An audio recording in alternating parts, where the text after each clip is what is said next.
नमस्कार। स्वागत है आप सभी का हमारे YouTube channel Suhana Safar with Kalpana में।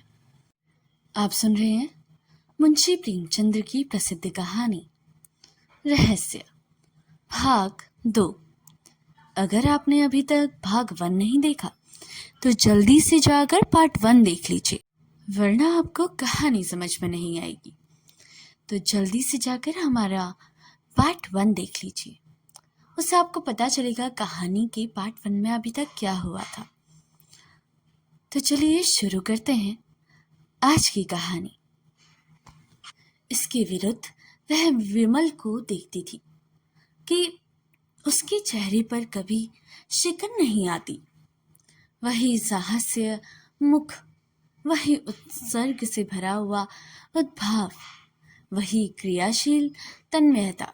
छोटे छोटे से काम के लिए हमेशा हाजिर, सेवाश्रम की कोई कन्या या अध्यापिका बीमार पड़ जाए, विमल उसकी तीमारदारी के लिए मौजूद है। सहानुभूति का ना जाने कितना बड़ा कोष उसके पास है कि उसमें जरा भी क्षति नहीं आती। उसके मन में किसी प्रकार का संदेह या संशय नहीं है। उसने एक रास्ता पकड़ लिया है और उस पर कदम बढ़ाता चला जा रहा है। उसे विश्वास है इसी रास्ते से वह अपने ध्येय पर पहुंचेगा। राह में जो यात्री मिल जाते उन्हें अपने संगी बना लेता था। जो कलेवा लेकर चला है वही संगियों को बांटकर खाने में आनंद पाता है। उसे नित्य परेशानियां उठानी पड़ती है, खुशामदी करनी पड़ती है, अपमान सहने पड़ते हैं, अयोग्य व्यक्तियों के सामने सिर झुकाना पड़ता है, भीख मांगनी पड़ती है, मगर उसे गम नहीं। वह कभी निराश नहीं होता, कभी बुरा नहीं मानता। उसके अंदर कोई ऐसी चीज है जो हजारों ठोकरें खाने पर भी ज्यों की त्यों उछलती और दौड़ती रहती है।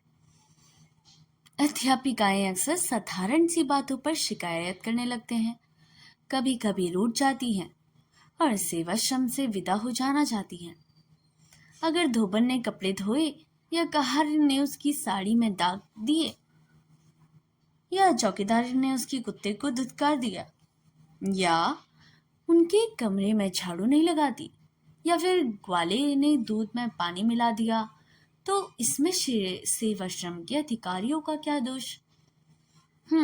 मगर इन्हीं बातों पर यह रोना गाना मच जाता है, दुनिया सर पे उठा ली जाती है और विमल सेवकों की भांति अनुनय विनय करके उनका गुस्सा ठंडा करता है, उनकी घुड़कियां सुनता है और हंसकर रह जाता है।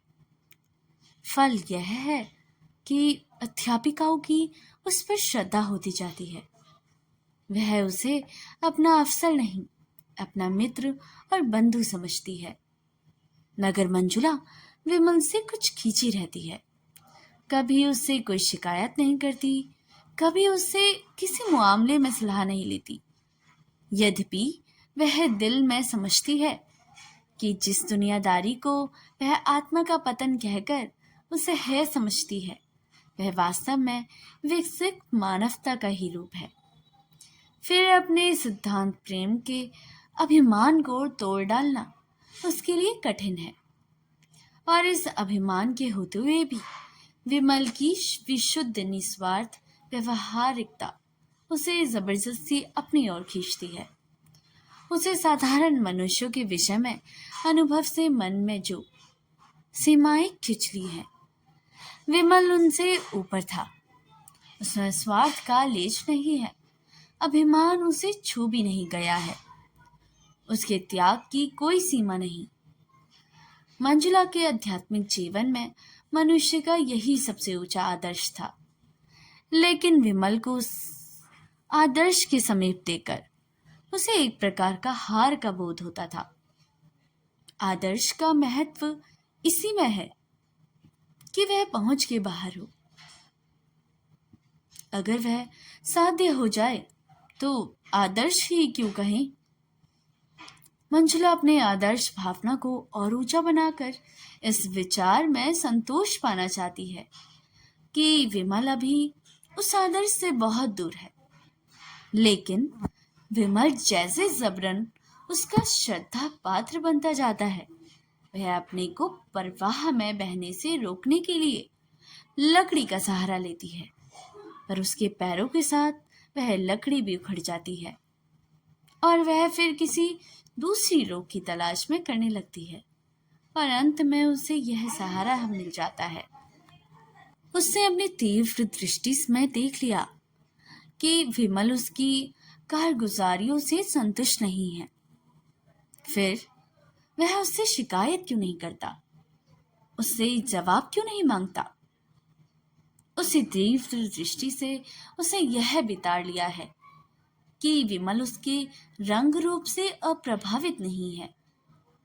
फिर यह शीतलता और उदासीनता क्यों?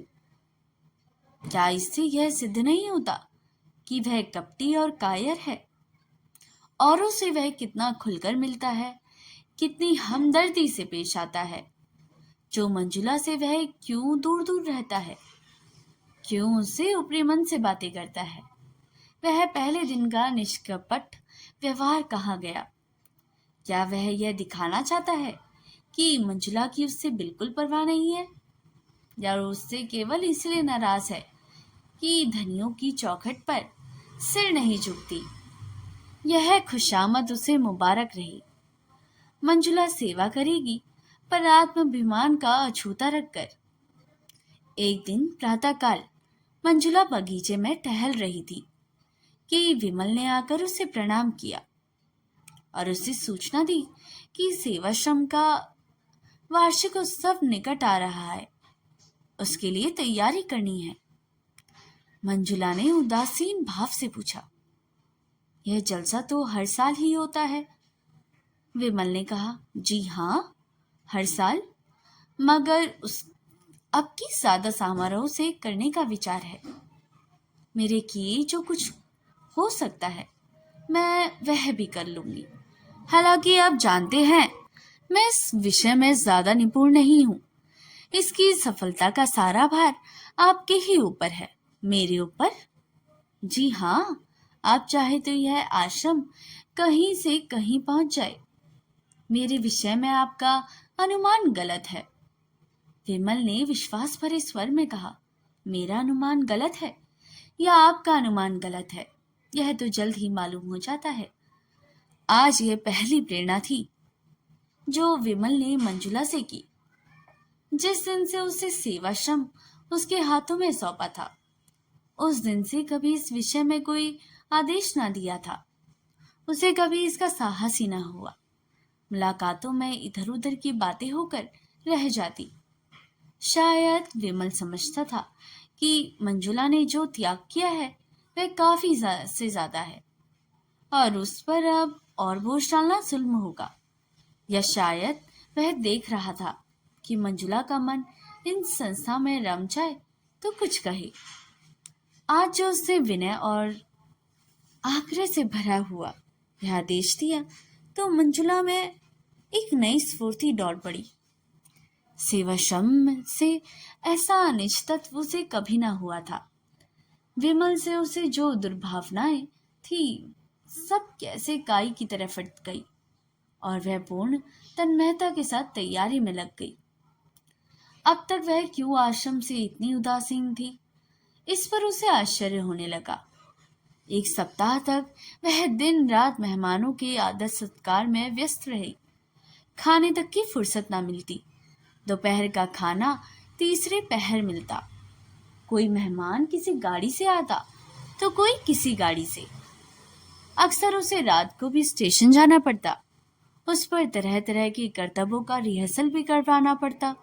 अपने भाषण की तैयारी अलग, इस साधना का पुरस्कार तो मिला कि जलसा हर एक दृष्टि से सफल रहा और कई हजार की रकम चंदे में मिल गई। मगर जिस दिन मेहमान रुखसत हुए उसी दिन मंजुला को नए मेहमान का स्वागत करना पड़ा, जिसने 3 दिन तक उसे सिर न उठाने दिया। ऐसा बुखार उसे कभी ना आया था। 3 ही दिन में ऐसी हो गई जैसे बरसों की बीमार हो। विमल भी दौड़ धूप में लगा हुआ था। पहले तो कई दिन पंडाल बनवाए और मेहमानों की दावत का इंतजाम करने में लगा रहा। जलसा खत्म हो जाने पर जहां जहां से जो सामान आए थे उन्हें सहेज सहेज कर लौटाने की मैं पड़ गई थी। मंजुला को धन्यवाद देने भी ना आ सका। किसी ने कहा जरूर कि देवी जी बीमार है, मगर उसे समझा थकान से कुछ हरारत हो गई होगी, ज्यादा परवाह ना की। लेकिन चौथे दिन खबर मिली कि बुखार अभी तक नहीं उतरा और बड़े जोर का है। वह तो बदहवास दौड़ा हुआ आया और अपराधी भाव से उसके सामने खड़ा होकर बोला, अब कैसे तबीयत है? आपने मुझे क्यों बुला लिया? मंजुला को ऐसा जान पड़ा कि जैसे एकाएक बुखार हल्का हो गया। सिर का दर्द भी कुछ शांत हुआ जान पड़ा। लेटे लेटे विवश आंखों से ताकती हुई बोली, बैठ जाइए, आप खड़े क्यों हैं? फिर मुझे भी उठना पड़ेगा। विमल ने इस भाव से देखा मानो उसका बस होता तो यह सारा ताप और दर्द खुद ले लेता। फिर आग्रह से बोला, नहीं नहीं, आप लेटी रही, मैं बैठ जाता हूँ। इसका अपराधी मैं हूँ, मैंने ही आपको इस रहमत में डाला, मुझे क्षमा कीजिए। मैंने आपसे यह काम लिया जो मुझे खुद करना चाहिए था। मैं अभी जाकर डॉक्टर को बुला लाता हूँ। क्या कहूँ, मुझे जरा भी खबर नहीं हुई। फिजूल के कामों में ऐसा फंसा रहा और उससे पीठ फेर ही थी कि मंजुला ने हाथ उठाकर मना करते हुए कहा, नहीं नहीं, डॉक्टर की कोई ज़रूरत नहीं, आप ज़रा भी परेशान ना हो, मैं बिल्कुल अच्छी हूँ, कल तक उठूंगी, बैठूंगी। उसके मन में और कितनी ही बातें उठी, मगर उसने होंठ बंद कर लिए। इस आवेश में वह ना जाने क्या क्या बक जाएगी। अभी तक विमल ने शायद उसे देवी समझकर उसके सामने सिर झुकाया है, उसे दूर अवश्य रहा है, मगर इसलिए नहीं कि वह समीप आना नहीं चाहता, बल्कि इसलिए कि अपनी सरलता में, अपनी साधना में उसके समीप आने की झिझकता है कि कहीं देवी को नागवार ना गुजरे। विमल ने अपने मन में उसे ऊंचे आसन पर बैठा दिया। उसे नीचे वह ना आएगी। विमल को मालूम नहीं वह कितना सात्विक, कितना विशाल आत्मा पुरुष है। ऐसे आदमी की स्मृति में हमेशा के लिए एक आकाश में उड़ने वाली निष्कलंक, निष्कपट सती की धुंधली छाया छोड़ जाना कितना बड़ा मोह है। उसे विनोद भाव से कहा, हाँ क्यों नहीं, क्योंकि आप तो मनुष्य है और मैं काठ की पुतली नहीं, आप देवी हैं। नहीं, एक नादान औरत। आपने जो कुछ कर दिखाया वह मैं 100 जन्मों लेकर भी नहीं कर सकता। उसका कारण भी आपने सोचा? यह स्त्री की विजय नहीं, उसकी हार है। अगर इन दोनों के साथ मैं स्त्री ना होकर पुरुष होती तो शायद इसकी चौथाई सफलता भी ना मिलती। यह मेरी जीत नहीं, मेरी नारित्व की जीत है। रूप तो आसार वस्तु है जिसकी कोई हकीकत नहीं। वह धोखा है, फरेब है, दुर्बलताओं के छिपाने का पर्दा मात्र है। विमल ने आवेश में आकर कहा, यह आप क्या कहती हैं मंजुला देवी? रूप संसार का सबसे बड़ा सत्य है। रूप को भयंकर समझकर हमारे महात्मा और पंडितों ने दुनिया के साथ घोर अन्याय किया है। मंजुला की सुंदर छवि गर्व के प्रकाश से चमक उठी। रूप को असत्य समझने का प्रयास में सदैव असफल रही और अपनी निष्ठा और भक्ति से मानो अपने रूप का प्रायश्चित कर रही थी। उसे रूप के समर्थन ने एक क्षण के लिए उसे मुक्त कर दिया, मगर वह संभल कर बोली, आप धोखे में हैं विमल बाबू, मुझे क्षमा कीजिए, मगर यह रूप की उपासना आप में कोई बात नहीं है। मर्दों ने हमेशा रूप की उपासना की है थोड़े पंडितों या महात्माओं ने चाहे रूप की निंदा की हो, पर मर्दों ने प्राय रूपासक्ति ही का प्रणाम दिया है। यहाँ तक कि रूप के लिए धर्म की परवाह नहीं की। और उन पंडितों और महात्माओं ने भी जबान और कलम से चाहे रूप के विरुद्ध वे शुक्ला हो, लेकिन अंतःकरण में वे भी अब उसकी पूजा करते हैं। जब कभी रूप ने उनकी परीक्षा की है, उनकी तपस्या पर विजय पाई है, फिर भी जो असत्य है वह असत्य ही रहेगा। रूप का आकर्षण केवल बाहरी आंखों के लिए है। ज्ञानियों की निगाह में उसका कोई मूल्य नहीं। कम से कम आपके मुख में से जो मैं रूप का बखान नहीं सुनना चाहती, क्योंकि मैं आपको देवतुल्य समझती हूँ और दिल से आप पर श्रद्धा रखती हूँ। विमल विक्षिप्त सा जमीन की तरफ ताकता रहा और बराबर ताकता ही चला गया, जैसे वह मूर्छावस्था में हो। फिर चौंक उठा और अपराधियों की भांति सिर झुकाए संदिग्ध भाव से कदम उठाता हुआ कमरे में निकल गया और मंजुला निश्चित बैठी रही। उस दिन से एकाएक विमल का सारा उत्साह और घरमयता जैसे ठंडी पड़ गई, जैसे उसमें अब अपना मुख दिखलाने की हिम्मत नहीं। मानो इस रहस्य का पर्दा खुल गया है और चारों तरफ उसकी हंसी उड़ रही है। वह अब सेवाश्रम में बहुत कम आता है और आता भी है तो अध्यापिकाओं से कुछ बातचीत नहीं करता। सबसे जैसे मुंह चुराता फिरता है। मंजुला को मिलने का कोई अवसर नहीं देता और जब मंजुला हार कर उसके घर जाती है तो कहला देता है घर में नहीं, हालांकि वह घर में छिपा बैठा रहता है और मंजुला उसके मनोहारस्य को समझने में असमर्थ है। विमल ने अपनी साधना और सद्भावना से उसे अपनी ओर आकर्षित कर लिया है, इसमें संदेह नहीं। वह एक नारी की गहरी अंतर्दृष्टि से देख रही है कि विमल भी उसका उपासक बन बैठा और जरा भी प्रोत्साहन पाने पर अपने को उसके चरणों पर डाल देगा। उसे बरसों से जो जिंदगी बसर की है उसमें प्रेम नहीं है। सेवा और कर्तव्य का दामन पकड़कर भी उसे अपनी अपनी अपूर्णता का ज्ञान होता रहता है। जिस पुरुष में उसका प्रेम नहीं है, न विश्वास है, उसके प्रति वह किसी तरह का नैतिक या धार्मिक बंधन नहीं स्वीकार करती। वह अपने को स्वच्छंद समझती है, चाहे समाज की उसकी स्वच्छंदता ना माने, पर उसकी आत्मा इस विषय में अपने को आज़ाद समझती है। मगर विमल की नजरों में आदर और भक्ति पाने का मोह उसमें इतना प्रबल है कि वह उस स्वच्छंदता की भावना को सिर नहीं उठाने देती। वह विमल से संसर्ग की घनिष्ठता तो चाहती है, पर अपने आत्माभिमान की रक्षा करते हुए। इसके साथ ही विमल के पवित्र और निर्मल जीवन में वह दाग नहीं लगाना चाहती।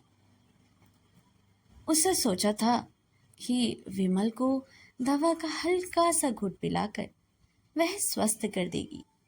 वह स्वस्थ होकर उसके मनोध्यान में आएगा, फूलों को देखकर प्रसन्न होगा, हरी हरी धूप में लेटेगा, पक्षियों का गाना सुनेगा। उससे वह इतना ही संसर्ग चाहती थी। दीपक के प्रकाश का आनंद तो दीपक से दूर रहकर लिया ही जा सकता है। उसे स्पर्श करके तो वह अपने को जला सकता है, मगर अब उसे मालूम हुआ कि दवा की वह घूंट बाधा को हराने के बदले एक दूसरा रोग पैदा कर देगी। विमल में निर्लेप होकर रहने की शक्ति न थी। वह जिस चीज की ओर झुकता था तन मन से उसी का हो जाता था, और जब खिंचता था तो मानो नाता ही तोड़ लेता है। उसके इस नए व्यवहार को मंजुला अपना अपमान समझती है और मन यहाँ से उचाट हो जाता है। आखिर एक दिन उसने विमल को पकड़ ही लिया था। मंजुला जानती थी विमल रोज दरिया किनारे सैर करने जाता है एक दिन उसने वहीं जा घेरा और अपना इस्तीफा करके उसके हाथ में दे दिया। विमल के गले में जैसे फांसी पड़ गई। जमीन की ओर ताकता हुआ बोला, ऐसा क्यों? इसलिए कि मैं अपने को इस काम के योग्य नहीं पाती। संस्था तो खूब चल रही है, फिर भी मैं यहाँ रहना नहीं चाहती। मुझसे कोई अपराध हुआ है? आप अपने दिल से पूछिए। विमल ने इस वाक्य का वह आशय समझ लिया जो मंजुला की कल्पना से कोसों दूर था। उसके मुख का रंग उड़ गया, जैसे रक्त की गति बंद हो गई हो। उसके पास कोई जवाब न था। ऐसा फैसला था जिसकी कहीं अपील न थी। आहत स्वर में बोला, जैसी आपकी इच्छा, मुझ पर दया कीजिए। मंजुला ने आर्द्र होकर कहा, तो मैं चली जाऊं? जैसे आपकी इच्छा। और वह जैसे गले का फंदा छुड़ाकर भाग खड़ा हुआ। मंजुला करण नेत्रों से उसे देखती रही, मानो सामने कोई नौका डूबी जा रही हो। चाबुक खाकर विमल फिर सेवाश्रम की गाड़ी में जुट गया। कह दिया कि मंजुला देवी के पति बीमार थे, चली गई। कामकाज आदमी प्रेम का रोग नहीं पालता। उसे कविता करने और प्रेम पत्र लिखने और ठंडी आहें भरने की कहाँ फुर्सत। उसके सामने तो कर्तव्य है, प्रकृति की इच्छा है, आदर्श है। विमल भी काम धंधे में लग गया। हाँ, कभी कभी एकांत में मंजुला की याद आ जाती थी और लज्जा से उसका मस्तक आप झुक जाता था। उसे हमेशा के लिए सबक मिल गया। ऐसी सती साध्वी के प्रति उसे कितनी बेहूदगी की। 3 साल गुजर गए थे। गर्मियों के दिन थे। विमल अब की मसूरी से सैर करने गया हुआ था और एक हॉस्टल में ठहरा था। एक दिन बैंड स्टैंड के समीप खड़ा बैंड सुन रहा था कि बगल की एक बेंच पर मंजुला बैठी नजर आई, आभूषणों और रंगों से जगमगाती हुई। उसके पास ही एक युवक कोट पैंट पहने बैठा हुआ था। दोनों मुस्कुराकर बातें कर रहे थे। दोनों के चेहरे खिले और दोनों प्रेम के इस नशे में मस्त।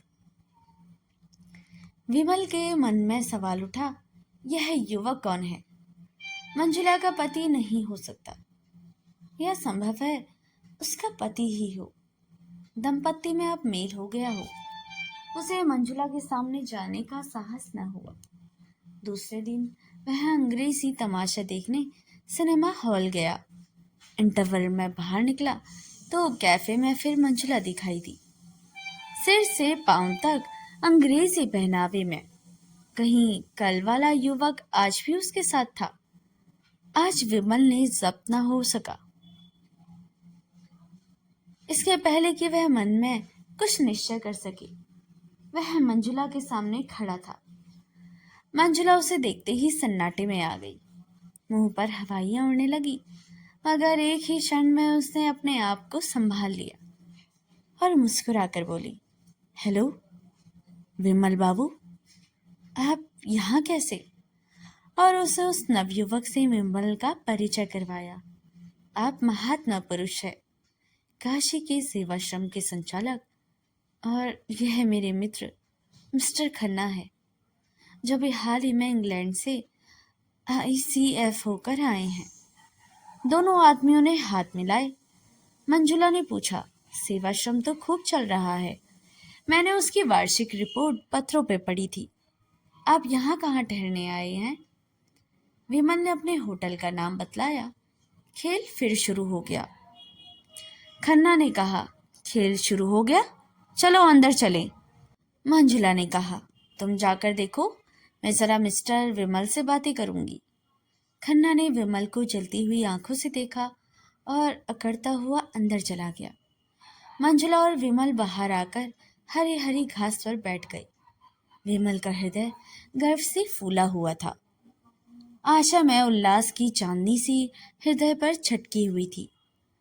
मंजुला ने गंभीर स्वर में पूछा, आपको मेरी मदद काहे को आई होगी?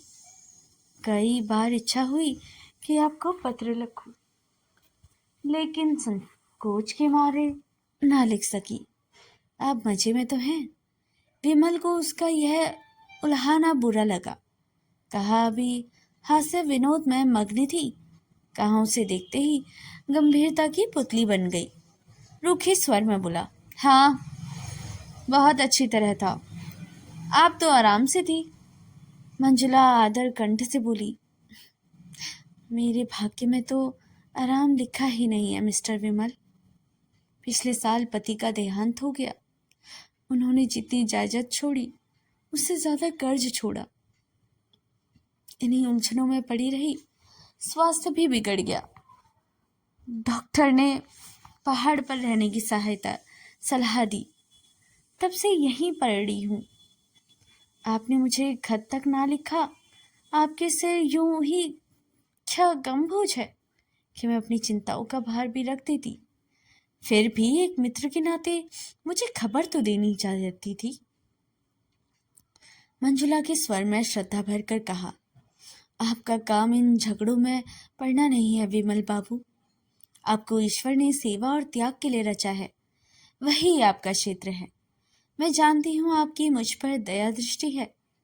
मैं कह नहीं सकती मेरी नजरों में उसका कितना मूल्य है। जिसे कभी दया और प्रेम न मिला वह इनकी ओर लपके तो क्षमा के योग्य है। आप समझ सकते हैं उनका परित्याग करके मैंने कितनी बड़ी कुर्बानी की है, मगर मैंने इसी को अपना कर्तव्य समझा। मैं सब कुछ सह लूंगी, पर आपको देवदत्त के ऊंचे आसन से नीचे ना गिराऊंगी। आप ज्ञानी हैं, संसार के सुख कितने अनित्य हैं आप खूब जानते हैं। इन प्रलोभन में न आइए। आप मनुष्य हैं। आप में तो इच्छाएं हैं, वासनाएं हैं, लेकिन इच्छाओं पर विजय पाकर ही आपने यह ऊंचा पद पाया है। उसकी रक्षा कीजिए और अध्यात्म ही आपकी मदद कर सकता है। उसकी साधना से आपका जीवन सात्विक होगा और मन पवित्र होगा। विमल ने अभी अभी मंजुला को आमोद प्रमोद के साथ क्रीड़ा करते देखा। खन्ना को उसका संबंध किस तरह का था वह भी समझ रहा था। फिर भी इस उपदेश में उसे सच्ची सहानुभूति का संदेश मिला। विलासिनी मंजुला उसे देवी के रूप में नजर आई। उसके भीतर का अहंकार उसकी लोलुपता से बलवान था। सद्भावना से भरकर बोला, देवी जी, आपने जिन शब्दों से मेरा सम्मान किया है उसके लिए मैं आपका एहसानमंद हूँ। कहिए, मैं आपकी किस प्रकार सेवा कर सकता हूँ? मंजुला ने उठते हुए कहा, आपकी कृपा दृष्टि काफी है। उसी वक्त खन्ना सिनेमा हॉल से बाहर आता दिखाई दिया। तो दोस्तों, यह कहानी यहीं पर समाप्त होती है। मुंशी प्रेमचंद की कहानी रहस्य एक मनोवैज्ञानिक और एक भावुक कहानी है, जो मानव मन के अंतर्द्वंद, सेवा भाव, अहंकार और छिपे हुए प्रेम को भी दर्शाती है। कहानी की शुरुआत विमल द्वारा चलाई जा रही एक सेवाश्रम मतलब सेवा केंद्र से होती है, जहां मंजुला नाम की एक महिला का आगमन होता है।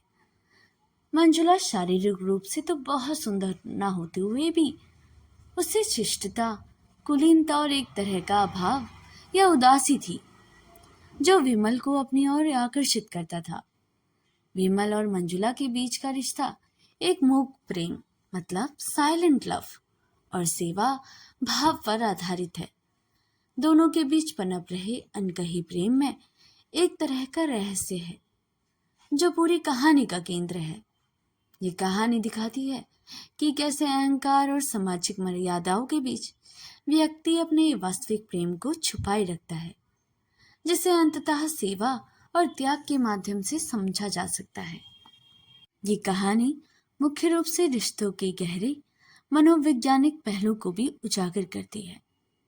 उनके रिश्तों की जटिलता, अनकहे रहस्यों को कि वो सुलझा पाते हैं या नहीं, उसके बारे में भी बताती है। अगर आपको हमारी कहानी बहुत पसंद आई हो तो हमारे चैनल को लाइक, सब्सक्राइब और शेयर करना बिल्कुल ना भूलिएगा, और इसके साथ लगे हुए बेल आइकन को प्रेस करना बिल्कुल ना भूलिएगा। दोस्तों, मैं हर दिन मेहनत करके आपके लिए ऐसी ही कहानियाँ लाती हूँ। अगर आपको मेरा साथ देंगे तो मैं और भी बेहतर कंटेंट ला पाऊँगी। आपके एक लाइक से हमारी ज़िंदगी, हमारा परिवार चलता है। तो दोस्तों, प्लीज़ हमारे चैनल को जल्दी से सब्सक्राइब करके हमारे परिवार का हिस्सा बन जाइए। एक छोटा सा सपोर्ट मेरे लिए बहुत मायने रखता है। एक सब्सक्राइब मेरे सपनों को थोड़ा और आगे बढ़ा सकता है। धन्यवाद दोस्तों। मिलते हैं हम अगली कहानी में। तब तक के लिए नमस्कार, अपना ख्याल रखिएगा।